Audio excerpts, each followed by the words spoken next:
cellphone ko. Hinahawakan ko lang naman kasi ang ganda-ganda. Ano naman? Ako ang mas mayaman dito sa buong mundo. Ako ang anak ng presidente. Ma'am, porket hinahawak ko lang yung cellphone mo, galit ka na po. Kahit ganito ako, galit ka na. Mahahawa na. Mo, diba? Ang ganyan pa mukha mo, hahawakan pa kita. Ang bastos mo.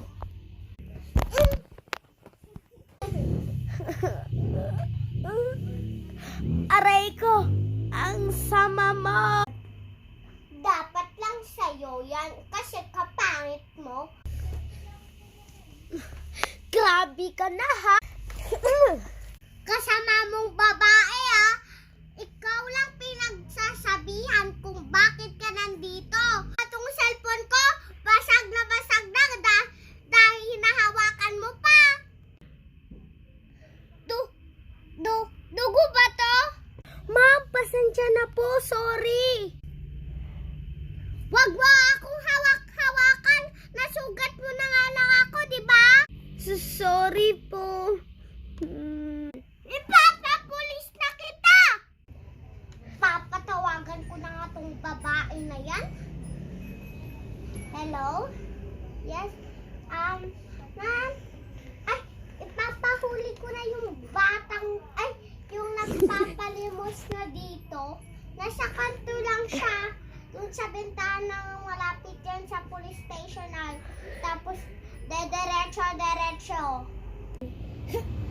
Wait lang pa!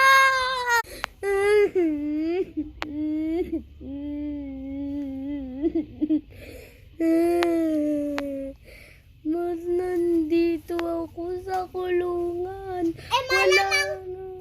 Malamang inano mo yung anak ko. Dito lang siya nag-aaral. Ayan ang dapat mo sa'yo. 20 years later. Buti nakalabas na ako. Tanggalin ko na nga lang ito. Magpapaganda na ako. Para din ako ganyan-ganyan.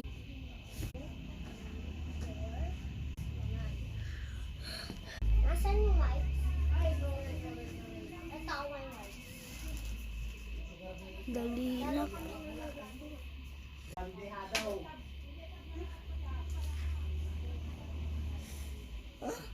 Part 2.